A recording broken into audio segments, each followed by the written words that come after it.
Well, we're back. We're back. Different venue. Yes. And an interesting day in all sorts of ways.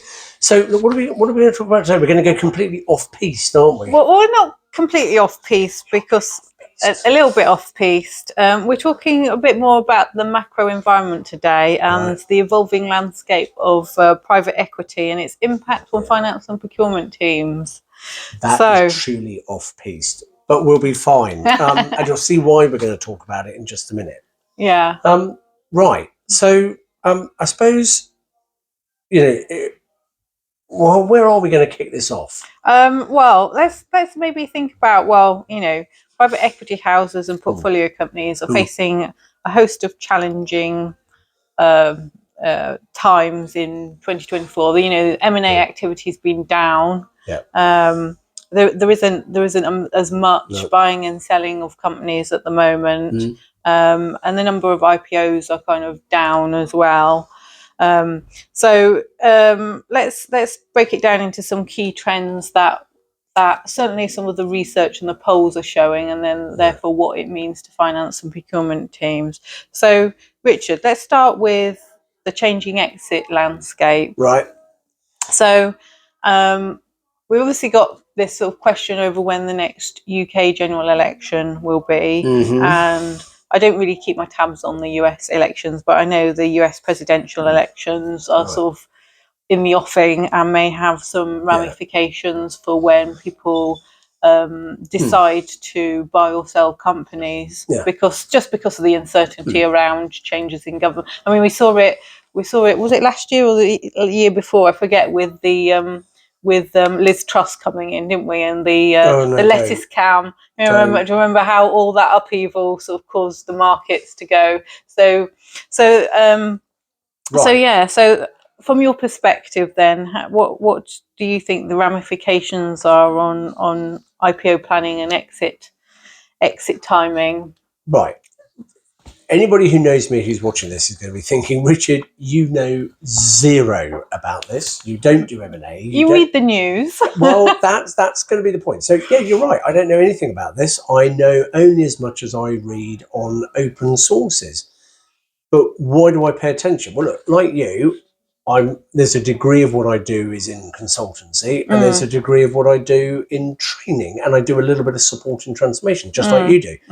And, the reason why keeping an eye on what's going on in IPO and M&A is because it causes spikes in the kind of work that I do. I mean, if you're a supplier or a consultant or a trainer, then actually every time this kind of activity goes ahead, it's an opportunity. And therefore, I watch it, but I don't watch it with a sort of a detailed knowledge about it.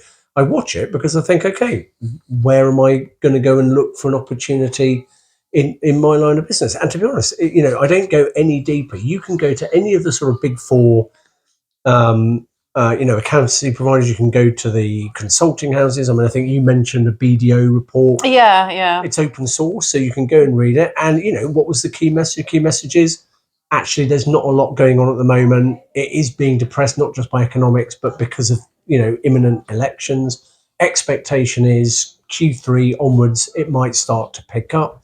And if M&A and IPO activity starts to pick up Q3, Q4, then the chances are that's when I will start managing my pipeline to look at my services. But that applies in a broader sense because it's change. Anything IPO, particularly if it's being acquired into a larger organization, all the things we've talked about.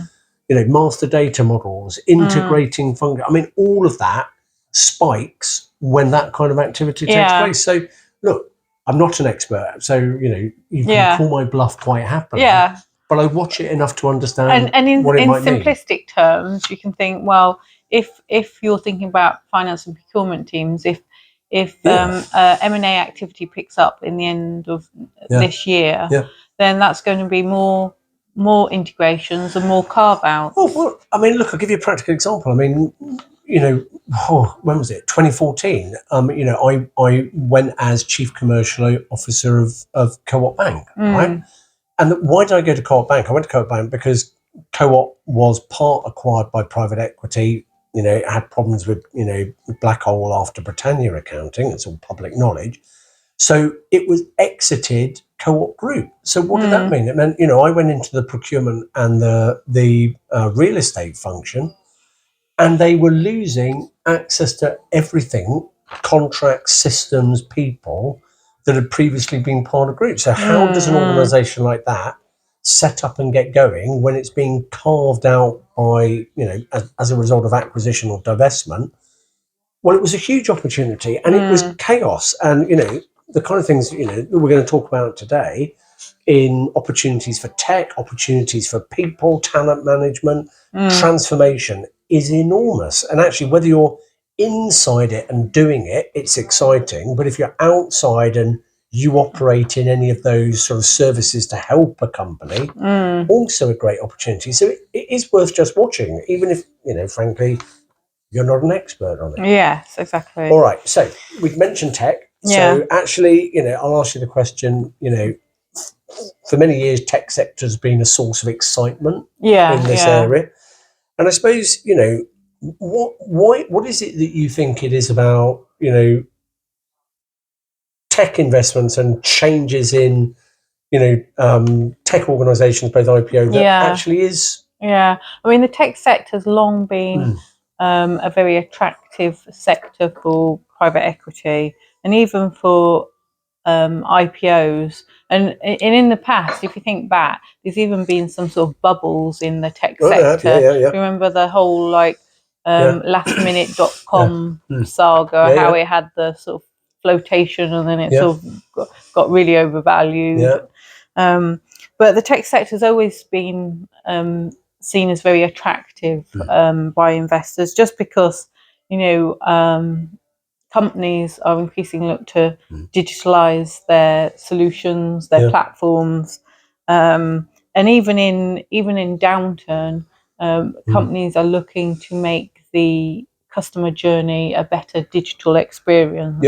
So that's why I think, out of all the sectors, probably tech will probably be the most robust until we do see a bit more of a, I won't say recovery, but everyone acknowledges that M&A activity is down at the moment. And I would say the broad speculation is that people think it will pick up towards the end of this year.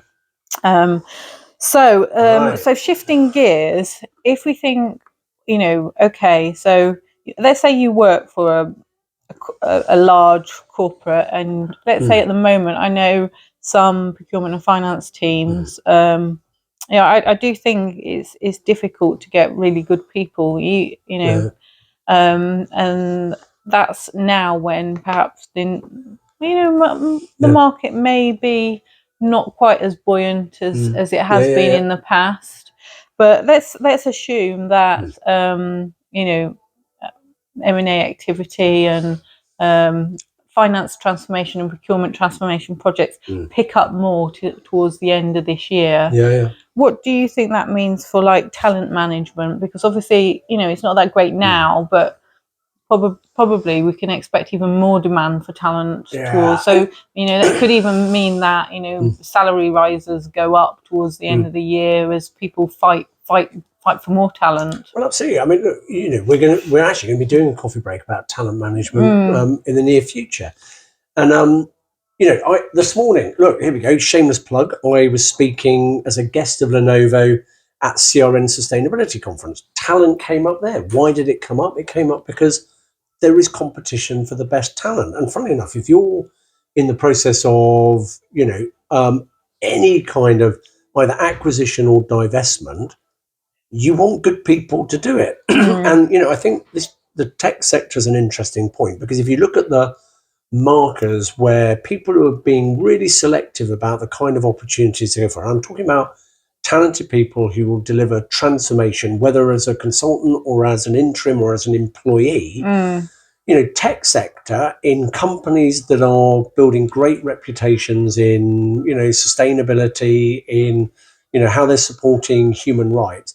There's a lot of markers where if it's a seller's market for top talent, even though the market's tightening, if M&A or, IPO activity picks up, guess what? New businesses want great talent, so they're going to they're going to be fighting hard for it. And I think, you know, what's my sense? Look, if you're interested in, look, I'll be honest, probably the most exciting times I've worked in any business are when things have gone really badly. 2008 financial crash, where you are having to re-engineer stuff to survive. And, you know, when you are going into either a new organization or an organization that's just been carved out, and it's almost part greenfield because you're rebuilding. So you want talent to help. So I think, you know, if you know that, you know, that's where you're particularly interested in, or, you know, you're on the other side of it and leading it, actually the thought process has got to be, how am I going to find the right people? And by the way, I might have to work a bit harder, because the kind of people that have got the talent and energy that I want, actually everybody else wants them, and they're looking quite choosily about you know, where they go. And so this is where I think if you've got good talent, you've got to think about succession planning and sort of career progression for you know, people that you want to keep with your business. I think it is. I mean, I think that the big thing for me is whether you're looking at talent or whether you're looking at the way functions work, you're looking at your technology, you're looking at your processes. When you think of all the things we've chatted about, treasury management, data models, you know, all of those things are key elements of, you know, a successful business, and they are the things that are actually put to the test and actually in many cases broken particularly when you're doing an IPO or a partial carve out, because how are you going to split your stuff? Or even if you just think, like, you could think perhaps that, we'll get some consultants in to give us to build an integration playbook for us, because maybe we're making one acquisition and we're going to make a few more in the following months. And like consultancies like the one I work for will do that. We'll come in and say, look, here's a best practice playbook of all the steps you need to go, and we'll tailor it to your organisation, and we'll even help you do it, you know. But it doesn't matter, like, I feel like even if you have really good processes and toolkits like that, it does come down to the people leading that chain. As always. And if you have ineffective leadership and communication, that can make it tough. Right. Well, look, there you go. I mean, it's an odd one for us to talk about, because I don't think either of us would consider ourselves M&A or IPO experts. But the point is, we watch. We do, because it gives us insight into opportunities. So if you're a supplier or you are looking for a new role, why not just keep an eye on, you know, just those open source reports about what's going on, because, you know, and also it sort of gives you some insight as to perhaps what sort of transformation projects absolutely right. CPOs and CFOs are looking for at the moment. So perhaps like more value creation, cost reduction opportunities at the moment, because people are either trying to make their procurement or finance functions more efficient, more cost effective. Whereas if M&A activity picks up, then perhaps you're looking at more integration playbooks, more target operating model design. So, and you know what? On that note, if particularly, you know, if you're looking to do an IPO, especially if it's a carve out, thinking about how you're going to separate those things so that whatever you carve out can stand up on its own.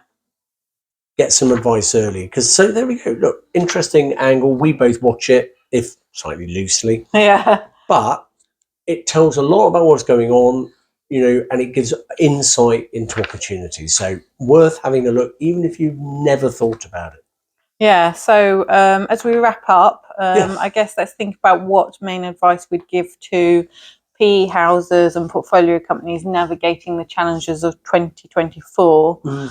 For me, it's, you know, private equity firms need to be innovative in their approach to value creation. From my experience, I'm not saying this is all private equity companies, but a lot only think about their finance function of their portfolio companies when they have a problem getting information from them and getting timely information and getting KPIs and performance metrics.